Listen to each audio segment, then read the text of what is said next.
آج ہم بات کریں گے ایک ایسے عالمی طاقت کے بارے میں جو بظاہر دنیا کی معیشت کا بادشاہ ہے لیکن اندر سے قرض کے دلدل میں بری طرح پھنسا ہوا ہے۔ جی ہاں، ہم بات کر رہے ہیں امریکہ کی۔ امریکہ جسے دنیا بھر میں اقتصادی طاقت، جدید ٹیکنالوجی اور عسکری برتری کا مظہر سمجھا جاتا ہے، آج خود ایک ایسے مالیاتی بحران کا شکار ہے جس کی بنیاد اس کا بڑھتا ہوا قرض ہے۔ امریکہ کا قومی قرض اب کھربوں ڈالرز تک جا پہنچا ہے اور یہ رقم ہر گزرتے دن کے ساتھ بڑھتی جا رہی ہے۔ یہ قرض آج بڑھ کیوں رہا ہے؟ اس کی کئی وجوہات ہیں۔ فوجی اخراجات، فلاحی اسکیمیں، سود کی ادائیگیاں اور حکومت کی غیر مستحکم مالی پالیسی۔ ہر حکومت قرض لے کر اپنی مدت پوری کرتی ہے اور اگلی آنے والی حکومت اس قرض کے بوجھ کو مزید بڑھا دیتی ہے۔ امریکہ کا فی شہری لاکھوں ڈالرز کے قرض تلے دبا ہوا ہے، چاہے وہ قرض براہ راست لیا گیا ہو یا بالواسطہ طور پر ٹیکسوں کی شکل میں واپس کیا جا رہا ہو۔ یہ سوال اب شدت سے اٹھ رہا ہے کہ کیا امریکہ اس قرض سے کبھی نکل پائے گا یا پھر یہ قرض اس کی عالمی حیثیت کو کھوکھلا کر دے گا۔ اگر یہ صورتحال جاری رہی تو وہ دن دور نہیں جب دنیا کی سب سے بڑی معیشت اپنے ہی بوجھ تلے دب جائے گی۔ دنیا کے کئی ممالک اب ڈالر سے ہٹ کر تجارت کر رہے ہیں، خاص طور پر چین،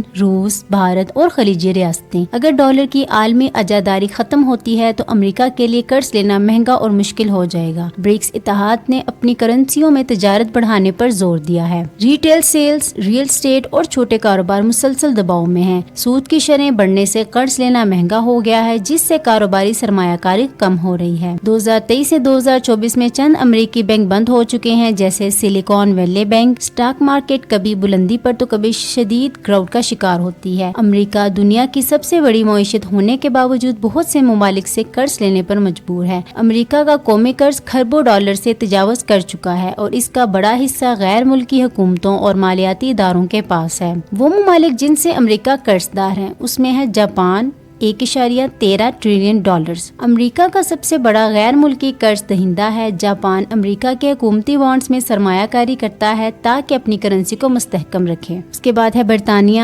0.80 ٹریلین ڈالر۔ سرمایہ کار اور مالیاتی ادارے امریکی بانڈز کو محفوظ سرمایہ کاری سمجھتے ہیں۔ چین 0.76 ٹریلین ڈالر کچھ سال پہلے امریکہ کا سب سے بڑا قرض دہندہ تھا، اب آہستہ آہستہ اپنے ذخائر کم کر رہا ہے۔ Cayman Islands 0.45 trillion dollar. یہاں کے آف شور مالیاتی ادارے امریکی بانڈز میں بڑی سرمایہ کاری کرتے ہیں۔ Belgium 0.43 trillion dollar. یورپی مالیاتی ادارے امریکہ کے قرض میں دلچسپی رکھتے ہیں۔ لکسمبرگ 0.40 ٹریلین ڈالر ایک مالیاتی مرکز ہونے کی وجہ سے یہاں سے بھی بڑی سرمایہ کاری کی جاتی ہے۔ اس کے بعد ہے کینیڈا 0.38 ٹریلین ڈالر۔ امریکی کا قریبی تجارتی شراکت دار ہے، اس لیے اس کے بانڈز خریدتا ہے۔